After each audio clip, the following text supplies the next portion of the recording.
Hello, Namaskar. This is Firstpost and you're watching Vantage with me, Palki Sharma.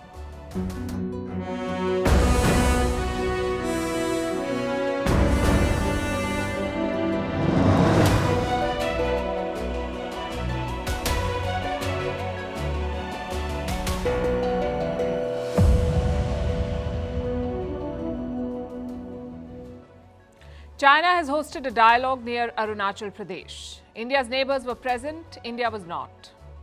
And it is here that Beijing issued a message to New Delhi. The border situation will not improve. Instead, China is lecturing India on sovereignty. We'll tell you what they're up to and how New Delhi is responding. Meanwhile, in the US, Biden is building Trump's border wall. When he took office, he said he won't build a foot of it. Now he's adding more than 30 kilometers. India's central bank has issued a new policy. It talks about bonds. It is hawkish and it shows that inflation remains a big worry. In Canada, Justin Trudeau has been heckled on the streets as his diplomats begin leaving India. Putin has praised Prime Minister Modi and issued a warning to the West. We'll tell you all about it. Ukraine's funding from the US is frozen and Taiwan is worried about this. We'll explain. Syria has launched a fresh offensive after 89 people were killed in the terror attack at a military academy. And the story of a Nobel Prize winner who flunked a college exam. It's a lesson for all of us. The headlines first. In the Philippines, a bomb threat sparks a security alert at 42 airports. Police patrols and sniffer dogs deployed. The country's aviation regulator received a bomb threat against commercial planes. It's the second such threat this week.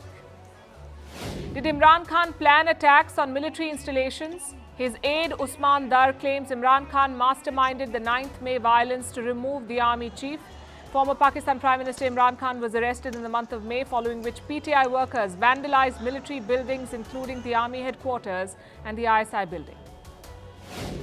Belgium is monitoring China's Alibaba over fears of spying. Alibaba's main logistics hub in Europe is under the scanner. The Chinese tech giant denies any foul play. In 2018, Alibaba signed an agreement with Belgium to open Europe's 5th largest cargo airport. In September, global sugar prices hit a 13-year high due to El Nino. The sugar price index jumped by almost 10% compared to August, the highest since November 2010. India and Thailand were the worst hit. El Nino refers to the warming of surface water in the Pacific Ocean. Jailed Iranian activist and journalist Nargis Mohammadi wins the Nobel Peace Prize for her fight against women's oppression in Iran. In the last 2 decades, she's been in and out of jail. She's campaigned against the hijab and the death penalty. Currently, she's serving multiple sentences amounting to 12 years. An Indian men's hockey team win gold at the Asian Games. India thrashed Japan 5-1 in the finals. With this win, India have now qualified for the 2024 Paris Olympics.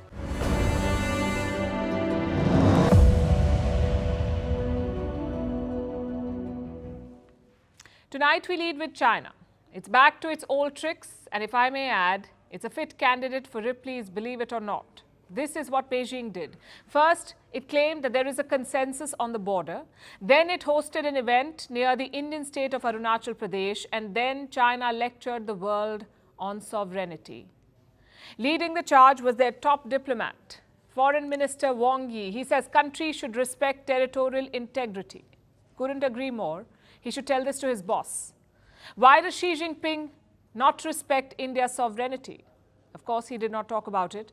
But the whole point of the speech was to send a message. China is not withdrawing troops. That is the message. It is giving lectures instead. So the border situation is not likely to improve soon.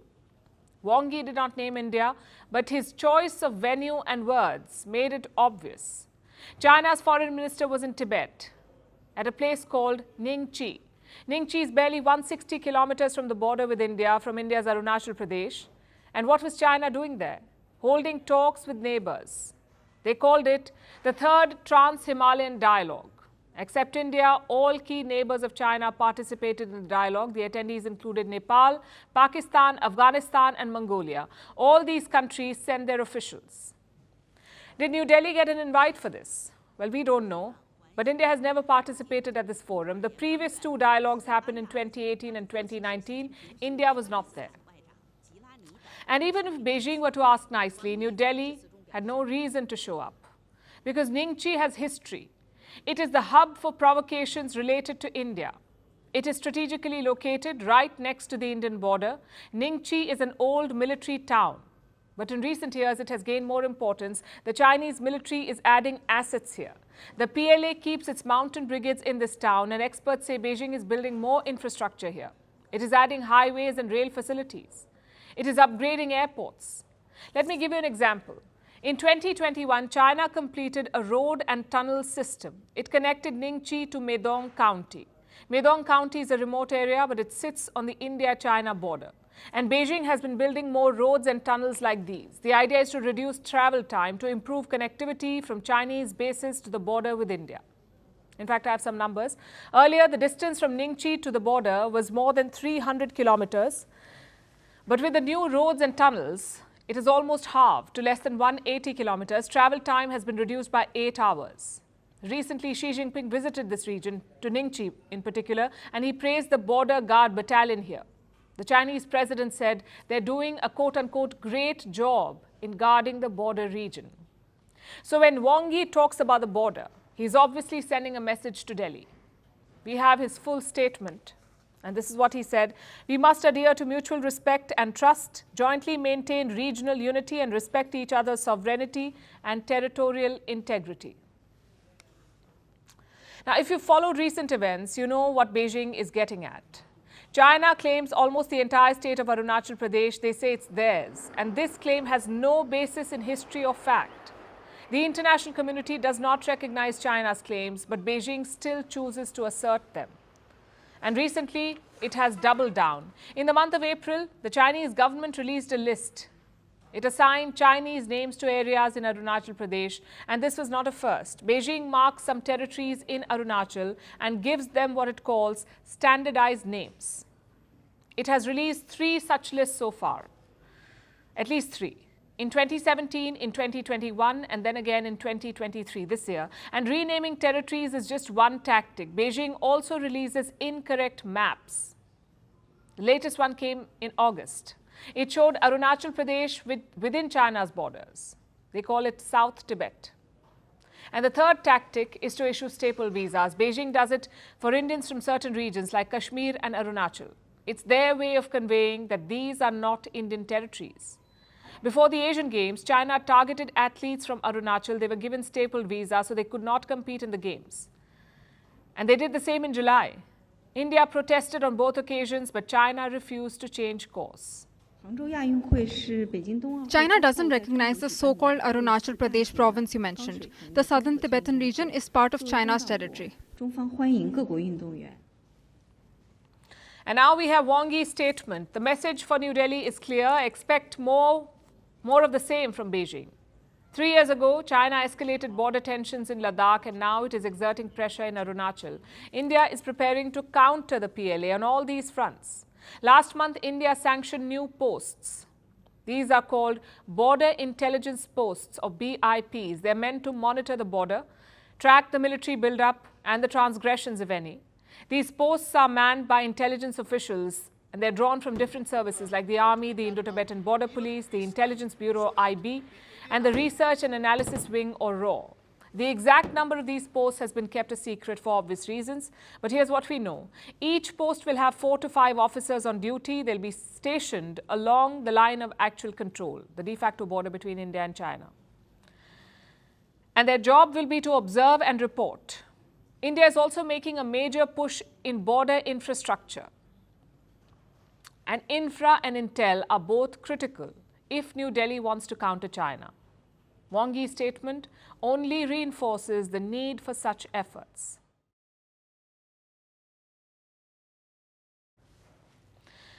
U-turns and politicians, it's a story that never gets old. And the latest plot involves US President Joe Biden. His promises from 2020 are coming back to haunt him. Why? Because he's breaking them. Biden's predecessor was Donald Trump. He came to power promising to build a wall between the US and Mexico. That was his solution to immigration, a border wall. Build a wall, keep the migrants out. But in 2020, Biden opposed it. He said under his presidency, not a single foot of the wall will be built. Listen to this. There will not be another foot of wall constructed on my administration. Guess what? Biden is building a lot more than just a foot. He is building 32 kilometers of the same border wall.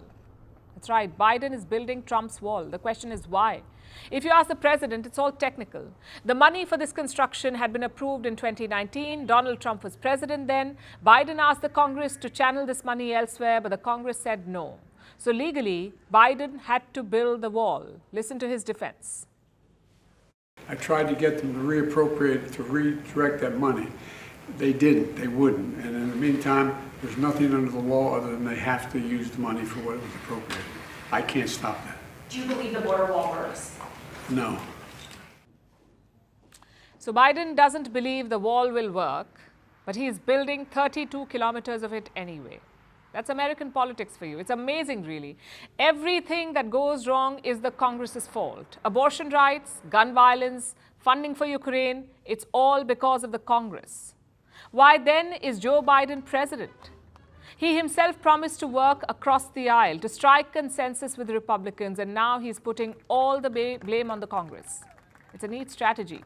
Wall or not, Biden is responsible for America's border situation.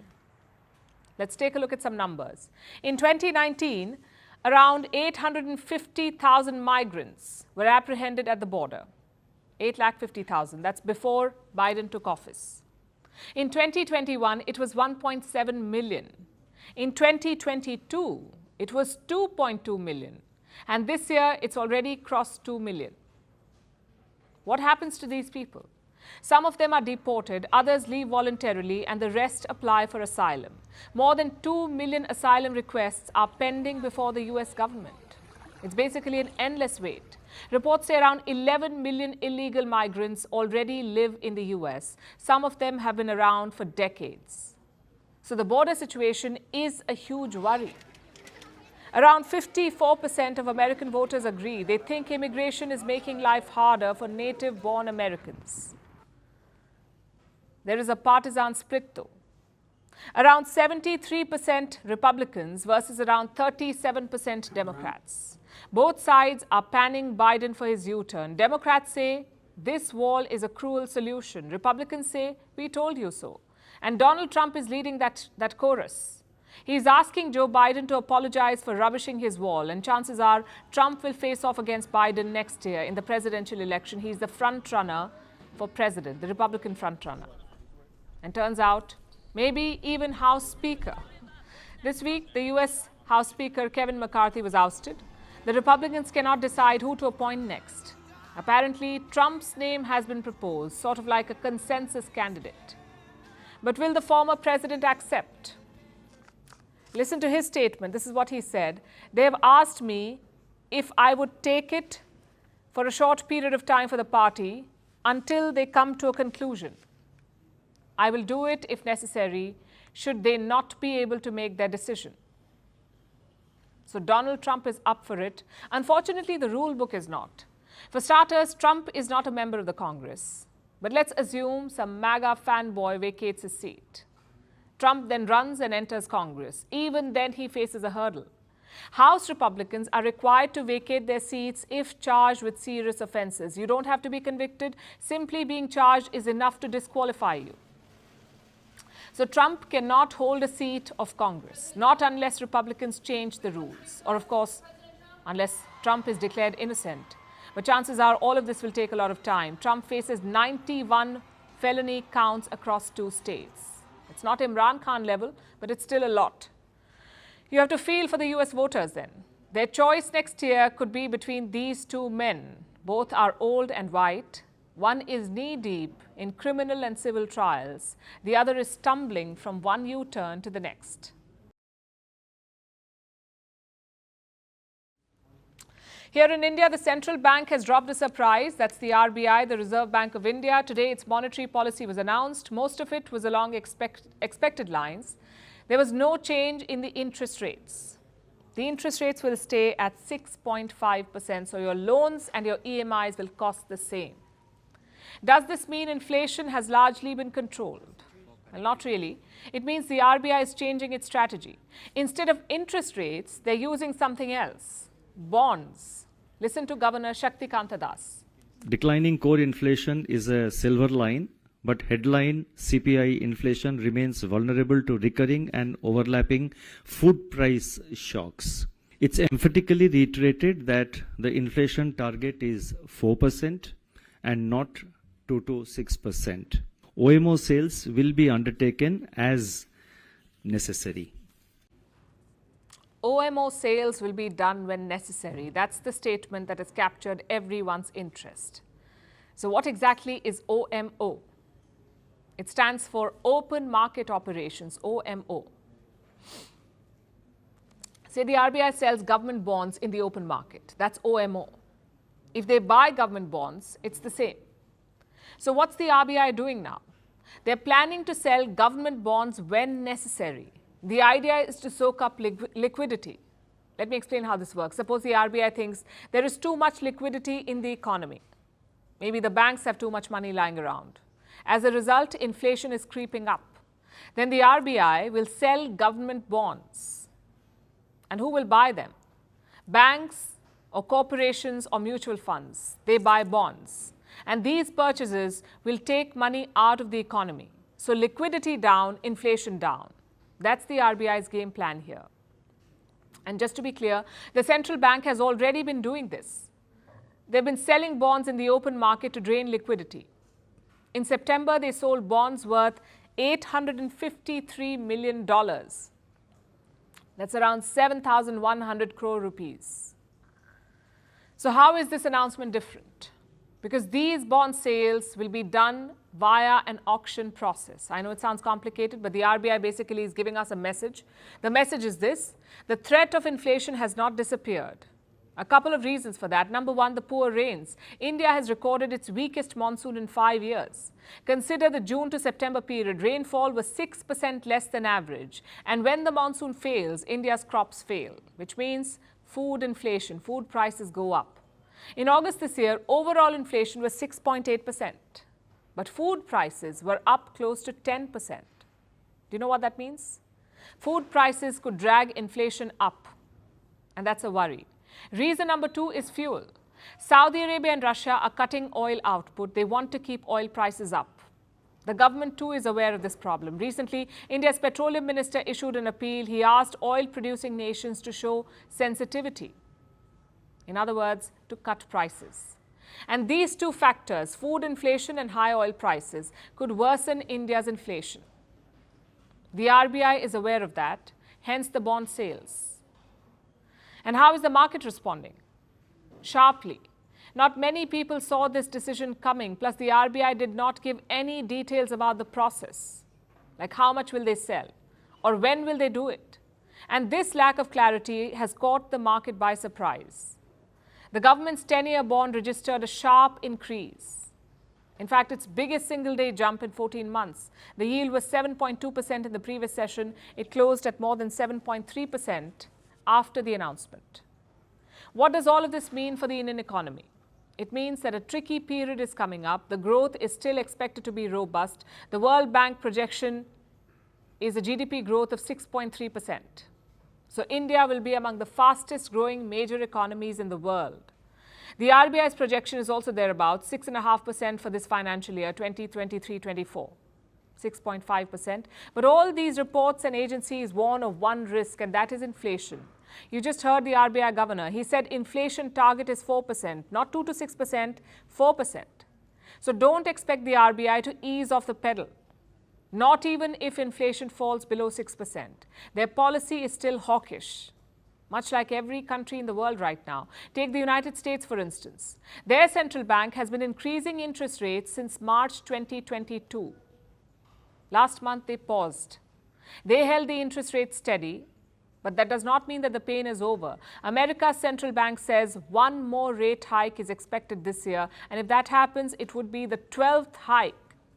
A dozen interest hikes since 2022, so the economy is not out of the woods yet. Inflation remains a major problem. If prices rise out of control, there will be further tightening. And if that happens, you can forget all the rosy GDP estimates. And now let's talk about Canada. Justin Trudeau is having a rough time. The criticism is mounting. He's facing it not just in Parliament but also on the streets of Canada. You have to look at this.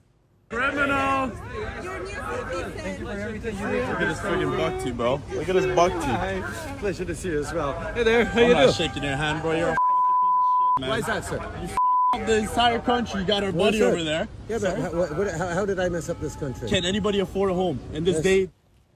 He refused to shake his hand. Trudeau just cannot catch a break. This video has gone viral on social media, and in the real world too, Justin Trudeau is getting no relief. 2 weeks after his outburst, his team is busy pacifying India. This week, we witnessed a shift. Justin Trudeau changed his tone. He said he's not looking to escalate. His foreign minister did the same. She sought to engage with India, but privately. The hope was that this will reduce tensions. But India remains firm, and it is saying two things. Show us the proof and take your diplomats out of here. 41 of them. They've been asked to leave India, and they are leaving. The deadline is October 10, so less than 5 days to go. A new report says the Canadians have started leaving India. We don't have the numbers, but we're told most diplomats stationed outside Delhi have left. How many missions does Canada have in India? There's a High Commission in New Delhi and 3 consulates in Bengaluru, Chandigarh and Mumbai. Now, reports say the consulate staff has mostly left, a majority of them. That's what the Canadian press is saying. They're heading to 2 countries, Malaysia and Singapore.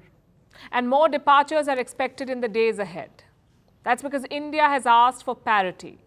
India has 21 diplomats in Canada, but Canada had 62 diplomats in India. So for them to achieve parity, Ottawa will have to remove 41 of its people. Now, we cannot say if they will remove 41, but it's evident that they are reducing their strength. How will this impact the visa process? Obviously, it won't be business as usual. If you already have a visa, there's no reason for you to worry, you can travel. If you're applying or have applied, the waiting time may be longer. There's a lot of conversation around this. Also, a lot of advice on what to do and what not to do. Some experts say you can travel to a third country and apply for a visa from there. You have to be really desperate to do that, though. Canada is yet to share any contingency plans. Canadian universities are monitoring the situation closely. A new semester is about to begin. The students are worried. Reports say many of them are delaying enrollment. Some colleges are also offering alternatives like short-term courses. They're less expensive than a full-time degree. The idea is to keep the students engaged. They can complete a short course, which will be most likely online, and once they're done and hopefully tensions ease, they can apply to join full-time. But the students are a worried lot. They're dealing with a lot of uncertainty. There are no timelines, and this is causing anxiety. Those who are already in Canada are worried about their safety. Last month, India had issued an advisory. It had asked Indian citizens, including students, to exercise caution to avoid certain areas. Now, Canadian universities are issuing statements of assurance, like the University of Toronto. Recently, it released a statement promising support to all Indian students. But that statement also made a candid admission. The university says, and I'm quoting, "We do not have answers to many pressing questions." Maybe they should turn to their Prime Minister. He started this. He must find a way to end this. And cracking down on Khalistani terrorists would be a good place to begin. Our next story comes from Russia. Vladimir Putin cannot stop praising India. From hailing Make in India to calling the G20 summit Prime Minister Modi's personal success, the Russian president has been making such statements through this year. The latest one came yesterday at the Valdai Discussion Club. Vladimir Putin has delivered a keynote address there. It's an annual affair. He does it every year, usually with the same template: panning the West, blaming NATO, and praising Russia. But this year, Putin was singing praises for another country too, and that is India. Listen to this. India is the ancient global civilization. It's a huge civilization. It's a powerful civilization with vast potential. As for the Group of 20, that was a success of the Indian authorities and of Prime Minister Modi personally. That was a success. Well, that was Putin talking about India's G20 summit. India hosted the Leaders' Summit last month. Putin did not attend, but he's now calling it a success. He's lauding India for brokering consensus. Like I said, he's been praising India and its leadership for a while now. When I say you, I'm talking about our two countries share very good and positive relations with Prime Minister Modi. He's a very wise man, and India has been making great strides in its development under his leadership. In this regard, we should learn from many partners of ours, mainly our partners in India. They are mostly focusing on production and use of the cars and vessels produced in India. In this regard, Prime Minister Modi is doing the right thing by encouraging people to use the brand Made in India. So why is the Russian president wooing India? Well, one reason is the historical ties. The second is the current political atmosphere. Tensions with the West are at an all-time high. Russia is under multiple sanctions. The world is under pressure to pick sides, but India has remained neutral. India has called for peace, and it hasn't stopped buying Russian oil. The West put a lot of pressure, but India refused to bow. And Russia and India are old partners. We have a long history of military cooperation. Russia is India's largest supplier of defense equipment, even though the sales have dropped. In the past decade, Russian arms sales to India have dropped by 65%. In 2022, it was worth $1.3 billion. Meanwhile, defense sales from the US have jumped by 58%. Last year, it was worth $219 million. So it's still a very small figure compared to Russia. But the trend could have Putin worried. So while he's praising India, he's also issuing a warning for the West. He said, don't try to create a rift between India and Russia. They are trying to cast everyone who is not ready to blindly follow these Western elites as the enemy. Anyone. China in certain situations. At a certain point in time, they tried to do the same with India. Now they are flirting, of course. We all understand this very well. We feel and see the situation in Asia. Everything is clear. I want to say that the Indian leadership is self-directed. It is led by the national interests. I think that those attempts make no sense. But praise for India aside, much of what Putin said was along predictable lines. He slammed the West for creating its own rules. He talked about Russia's mission to create a new world. And he defended the war in Ukraine. These three things stood out in his speech. The first was about nuclear warfare. Putin says Russia has successfully tested a nuclear-powered cruise missile. It's an experimental weapon known as Burevestnik. The NATO calls it Skyfall. Now, it is powered by a nuclear reactor. It is capable of carrying a nuclear warhead, and it is said to have unlimited range. But very little is known about its capabilities or the test that Putin is talking about. And here's something else that he said. He said that Russia could withdraw its ratification of the Nuclear Test Ban Treaty. Moscow last tested the nuclear weapon in 1990, when it was part of the Soviet Union. Now, Putin is talking about pulling out of the treaty. Does that mean Russia will conduct a nuclear test? Here's what their president said. I am not ready now to say whether we should conduct nuclear tests or not. But to behave in a mirror way in relations with the United States, I repeat once again, they signed but did not ratify the International Nuclear Test Ban Treaty, and we signed and ratified it. In principle, one can behave in a mirror way with the US, but this is a question for State Duma deputies. In theory, this ratification could be revoked. He also spoke about Yevgeny Prigozhin, the Wagner chief, the man who challenged Putin's leadership. In June, Prigozhin led an armed rebellion against Moscow. It was the first big threat to Putin's rule in 2 decades. But midway, Prigozhin stopped. He cracked a deal with the leadership. He was exiled to Belarus, and now he's dead in a plane crash. All signs pointed at foul play by the Kremlin, but Putin suggests that the crash was caused by hand grenades detonating inside the plane. The director of the investigative committee reported recently to me that hand grenade fragments were found in bodies of those killed in the air accident. There was no external impact on the plane. That's the stated fact. That's the result of the expertise conducted by the investigative committee of the Russian Federation. Of course, these are Putin's claims. There is no evidence to prove them or to suggest otherwise. And then Putin talked about the war. He started it in February last year. Moscow expected Kiev to fall in 3 days. It's been 590 days and the capital still stands. It's now being called the forever war, and that's not necessarily a setback for Putin. The prolonged offensive is tiring the West. War fatigue has set in. The funding is drying and the morale is dipping.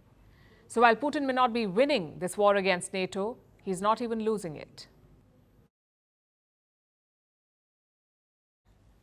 So Putin said Ukraine is hanging by a thread. If Western aid to Kiev stops, so will the war. He said it wouldn't last a week. And the comments may hit a nerve because the US has halted more funding to Ukraine. Kiev's biggest backer is not officially allowed to send more aid for the next 40-odd days at least. No American aid. Does this mean Putin's predictions will come true? Well, Biden and his European allies say they won't. They say that nothing will change in their support for Ukraine.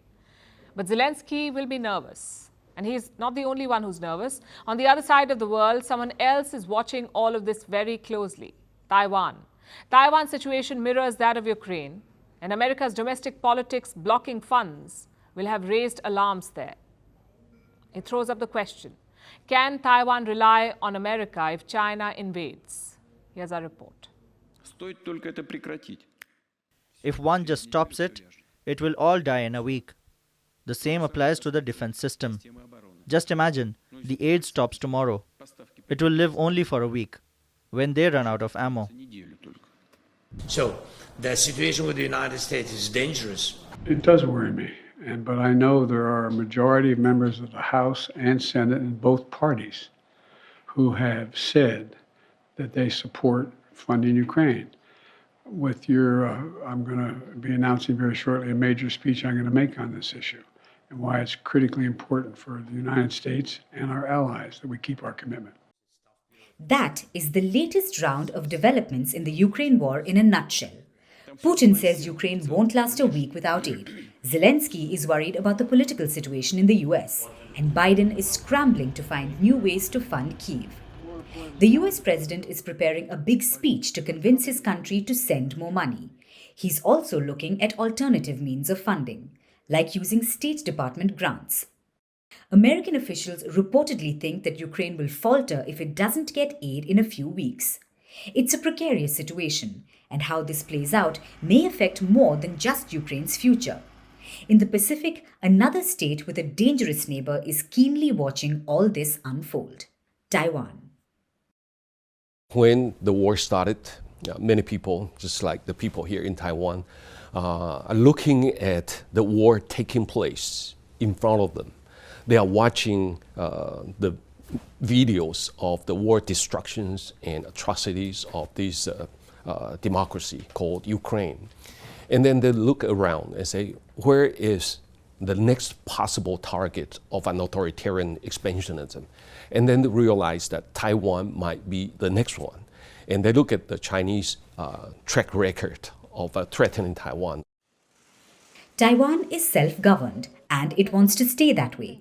China, however, wants the island in its grasp.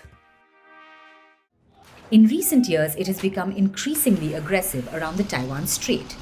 Beijing also refuses to rule out a military invasion to achieve what it calls reunification. So for Taiwan, the war in Ukraine is of great interest. It's a course on how to repel a larger, more powerful aggressor, on how to survive in an asymmetric war.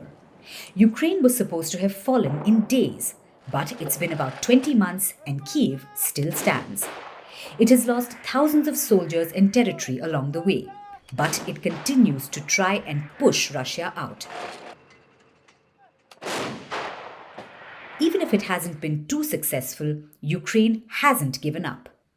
The resistance has taught Taiwan a few crucial lessons. It has shown the effectiveness of the so-called porcupine strategy. Allow us to explain. A porcupine is a small and relatively harmless animal, not really a threat to anyone, but its body is covered in defensive quills. The quills make predators think twice before attacking it. Even if a porcupine is attacked, it hopes its quills will damage the attacker so much that the attacker lets go. That's exactly the strategy Ukraine is using, and the one Taiwan wants to perfect as well. Ukraine relies on small drones and handheld weapons to repel Russia, like the American HIMARS and Stingers and Javelins. Kiev has made good use of these weapons to halt Moscow's advance. These are Ukraine's porcupine quills. But all these arms are from the West. Ukraine is in constant need of Western aid to continue its defense. Without the aid, Ukraine becomes a small, soft, defenseless target, which is why Taiwan will be worried with the American funding freeze. In the event of a war with China, Taiwan will be in the same situation, completely dependent on Western military aid. Taipei doesn't have the capacity to forge more weapons than China. So, without Western and especially American supplies, Taiwan will eventually capitulate. The funding freeze in the US is a political ploy. It's not that the US is out of arms to give, but this proves that the US may not be the most reliable partner. Domestic concerns may handcuff Washington at a crucial hour. And where would that leave Taiwan? Well, as a quillless porcupine before a hungry dragon. If the US expects its allies to stand firm, it cannot keep wavering because of domestic issues. Because its domestic political instability will only serve to weaken Washington's friends abroad.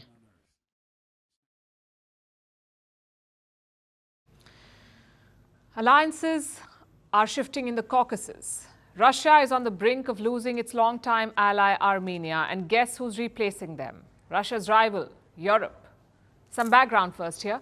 Armenia's relations with Moscow are pretty old. It dates back to the 19th century. Later on, Armenia became part of the Soviet Union. So simply put, they're tight. Russia has supported and armed Armenia. In fact, they're part of the same treaty alliance. It's called the CSTO, the Collective Security Treaty Organization. Think of it as Russia's NATO. An attack on one CSTO member is an attack on all. Well, Armenia says it was attacked last month. Azerbaijan launched an operation into Nagorno-Karabakh. Now, technically, it's part of Azeri land, Nagorno-Karabakh. But until last month, it was ruled by Armenians, not the government, but by Armenian separatists. It was a tense and fragile peace. And Russia was supposed to hold this peace to guarantee the status quo. But when trouble came, Russia went missing. Azerbaijan rolled in and took over Nagorno-Karabakh. So now Armenia's government is looking for options. And in Europe, they have found a willing partner. On Thursday, EU leaders held a special summit with Armenia. Azerbaijan was also supposed to attend, but their president decided to skip. He said, Turkey is not coming, so I won't. Now, a quick side note. Turkey is a key supporter of Azerbaijan. President Erdogan gives them political and military support. Back to the summit now in the EU. Armenia's prime minister met 3 European leaders, French President Emmanuel Macron, German Chancellor Olaf Scholz, and EU President Charles Michel. Look at the statement after these meetings. This is what they said. The leaders underlined their unwavering support to the independence, sovereignty, territorial integrity, and inviolability of the borders of Armenia. In fact, Macron is extra keen. This week, he sent his foreign minister to Armenia, and he also promised them military support. The French president accused Azerbaijan of violating international laws. So it's not France that has a problem with Azerbaijan. It's Azerbaijan that has a problem today with the commitments it has made, with keeping its own word, and with respecting international law. This commitment is very important because France is a NATO country. Armenia is Russia's treaty ally. So for them to take weapons from France is massive. But why is Macron so keen? Well, France is home to a large Armenian diaspora. Paris was among the first Western capitals to recognize the Armenian genocide. The US did so around 2 decades later. So France has always been interested in Armenia. But beyond all that, there is also a strategic reason. The chance to sway a Russian ally. You don't get that every day. And President Putin is making Macron's job easy. He's blaming Armenia for ignoring Russia's proposals. Armenia and Azerbaijan signed the statement. Do you understand? The statement in which Armenia confirms Nagorno-Karabakh as a part of Azerbaijan Republic. There are no Armenians left in Nagorno-Karabakh. Everyone left. Do you know that everyone left? There are just no Armenians. Maybe 1,000 or 1,500. That's it. Well, that's not what Armenia wants to hear. Certainly not from its ally. But compare that to Europe. They're giving Armenia weapons. They've also invited their Prime Minister to address the EU Parliament. So Brussels is ticking all the boxes. And how has Armenia responded? With equal enthusiasm. Their parliament has voted to join the ICC, that's the International Criminal Court, the same court which has issued an arrest warrant for Putin. So Armenia is not holding back. They're unhappy with Moscow and they're making it known. Where does that leave Vladimir Putin? In a tight spot. The Caucasus is supposed to be Russia's backyard, yet their dominance has been questioned. I'm sure other former Soviet states will also be watching what's happening, like the 5 stans in Central Asia. Will they trust Russia's security umbrella anymore? Or will they look for alternatives? China, for example, is very eager to jump in. The US and Europe have also been making moves in Central Asia. So what's happening in the Caucasus has long-term strategic impacts. It could change the traditional perception about Russia. They're usually seen as a reliable partner, someone who turns up all the time. But after Armenia, maybe not.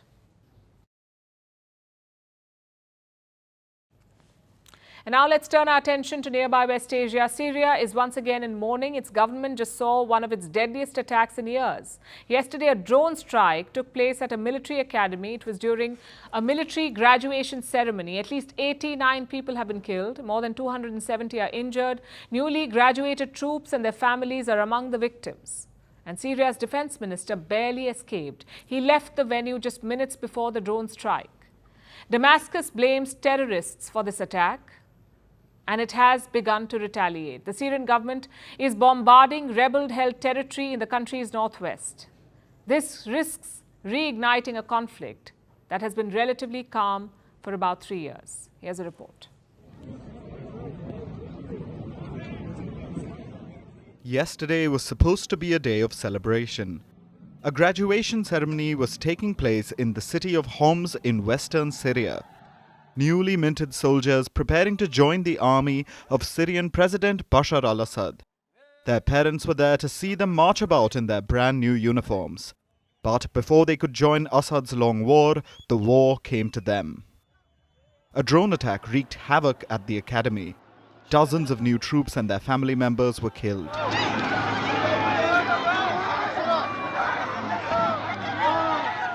I was taking pictures with my family. They were happy with my graduation. Suddenly, we were just on the ground, not knowing what happened. May God not guide them. They broke my back. I only had one brother and no one else. We were out and my brother was graduating. We were standing with him. We took a few pictures and we thought to leave, and we didn't see anything after that other than people on the ground. I don't know what happened then. I just felt fire in my face and everything was ripped apart. There were so many people and I don't know what happened to them. Syrian officials say at least 89 people have been killed. This includes 31 women and 5 children. 277 people were injured in the strike. This was the deadliest attack on Syrian government forces in years. A mass funeral was held today. It was attended by Syria's defense minister, who barely avoided becoming a victim himself. Reports say he left the academy mere minutes before the attack. He returned to offer his condolences and give a morale-rousing speech. The dignity and prosperity of a nation has a high price, and the biggest value someone can give to his nation is to offer his life. For those martyrs who gave their lives for the nation, of course the price of their blood is very valuable, but the nation is more so, and we need to make sacrifices for the benefit of the nation. So who was behind this drone strike? No one has claimed responsibility. But Damascus has blamed terrorist groups backed by known international forces. It did not elaborate further, but it has begun its revenge. The Syrian regime has started attacking the rebel-held region of Idlib. The attacks began yesterday and are ongoing.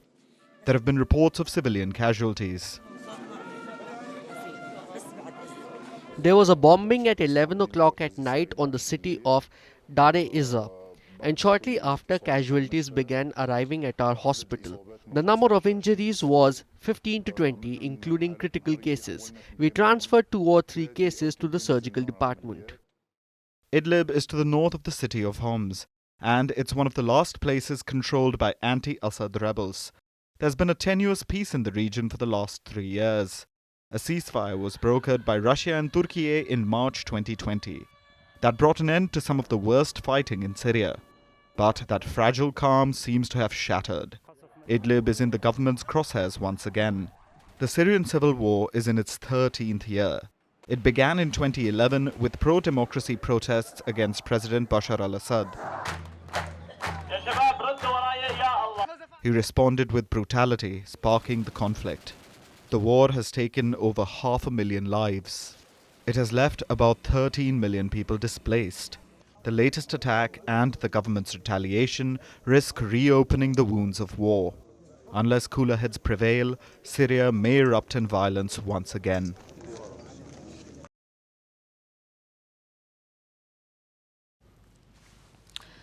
You always pass failure on your way to success. This is a famous quote, and it rings true for 62-year-old Mungi Bawendi. He's a professor at MIT, Massachusetts Institute of Technology. This week he won the Nobel Prize. He's the co-winner of the Nobel Prize for Chemistry. He got it for developing what are called quantum dots. These are nanoparticles. They illuminate when exposed to light. Bawendi's work has made your television screens brighter. It has made the treatment of liver disease more effective. But that's not the story we are telling you tonight. Bawendi is a brilliant mind, no doubt, but he did not get here without his fair share of setbacks. Throughout school, he excelled in science. He aced exams without breaking a sweat. So he made it to the Harvard University. But what happened next was a rude awakening for him. He flunked his very first chemistry test. Nobel Prize winner in chemistry, he flunked his college chemistry test. He got an F, the lowest grade in his entire class. He was devastated. He says the experience nearly destroyed him. You see, this man loved chemistry. He thoroughly enjoyed it. But he says he never learned the art of preparing for an exam. When he failed, he worked on it and he bounced back, and now he's won the Nobel Prize in the very same subject. Bawendi says this experience taught him a lesson. It showed him the value of perseverance. His story is inspirational. It's a story for everyone, for all of us. After all, who doesn't fail?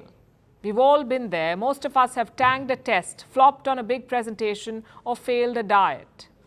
Reports say 92% of people do not achieve their goals. 80% people fail their New Year's resolution by February, and I'm not trying to depress you here. I'm merely saying that failure is a shared experience. It is pervasive. It even has its own dedicated day, by the way. The International Day of Failure is October the 13th, and its own museum. The Museum of Failure, it's in Sweden. Most of us would love to visit this museum, even get a good laugh out of it. Yet we try our best to avoid failure. We fear it. In fact, the fear of failure tops the list of phobias the world over. 31% people suffer from it, from the fear of failure. That's 1 in every 3 people. Do you know how many people fear the paranormal? 15%. So people would much rather get gobbled up by ghosts than take a maths test. And the fear of failure haunts all age groups. Research says many college students fear public speaking more than death. And for 90% CEOs, the fear of failure is their biggest concern. Failure haunts people across countries too. More than half of Australians fear failure. The same fear drove more than 13,000 Indian students to suicide in 2021, and the situation is so bad in South Korea that their government is holding campaigns to help people overcome the fear. The question is, why are so many people scared to mess up? For starters, it's the education system. where the ultimate goal is to simply pass exams and not to learn. Failure equals being a loser. Research says overprotective parents are also at fault. In fact, Gen Z has a name for them: snowplow parents. They build a clear, perfect path to success for their child, shielding them from small risks and big failures. And on top of this, social media does not help. It turns every slip-up into an extinction-level cancellation affair. The truth is, none of this helps. Study after study says that failure is necessary. You usually have to fail to succeed. Apple co-founder Steve Jobs was fired from his own company. During his period of exile, he picked up a small graphics company. Later, it was named Pixar Animation Studios. He made Steve Jobs a billionaire. Michael Jordan was dropped from his high school basketball team. Today, he's called the GOAT. Early on, Oprah Winfrey was fired from her job as a TV news anchor. Today, she is one of the greatest TV personalities in the world. Amitabh Bachchan was rejected from a radio job because of his voice. Today, the Indian star actor is known for it. My point is, no one simply emerges at the top. Anyone with a resume of accomplishments has a resume of failures and humiliations too.